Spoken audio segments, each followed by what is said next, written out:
Is Joe Biden's manufacturing boom just more BS? The other day, the current president bragged on Twitter, or bragged on X, about the epic manufacturing boom driven by his administration's, quote, historic investments, meaning historic taxpayer handouts to, above all, climate companies.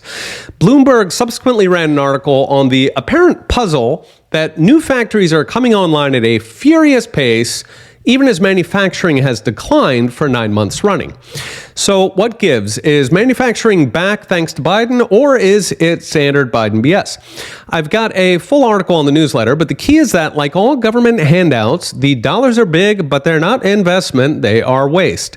Most of the new factories are taxpayer subsidized, especially in green energy, including many owned by foreign companies from, above all, China. In short, as Zero Hedge puts it, Biden is using billions in taxes to falsify economic numbers to get reelected. In truth, the manufacturing PMI, which measures the broad health of American manufacturing, has been dropping since March of 2021. That's 2.5 years.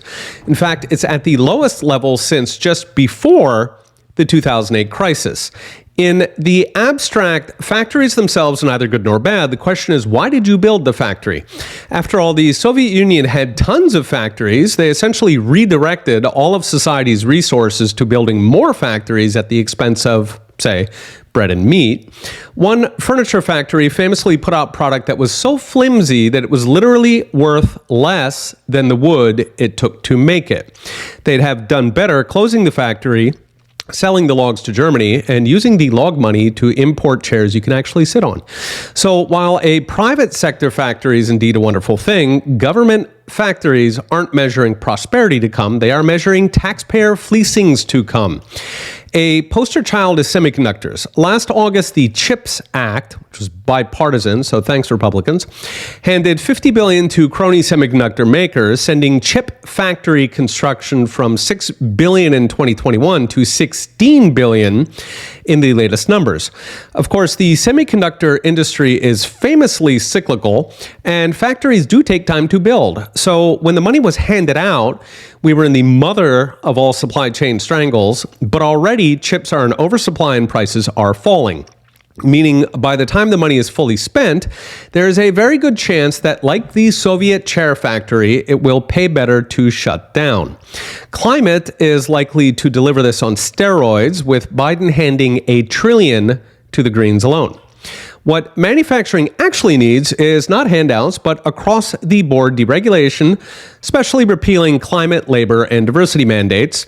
It would also help to get relief from jackpot lawsuits and tax cuts, yes, even for the little guy. Alas, this all helps flyover country, but it hardly brings in the political donations. Governments worldwide cannot resist handing money to their friends. In China, they pour trillions into empty apartment buildings with politically connected owners. In the U.S., we pour it into empty factories with politically connected owners. The result is a Potemkin economy propped up by endless stimulus, handouts, and historic investments that burn up resources, workers, and money the real economy could have used. Okay, get the rest with charts and more at petersaintange.com. We'll be watching. See you next time.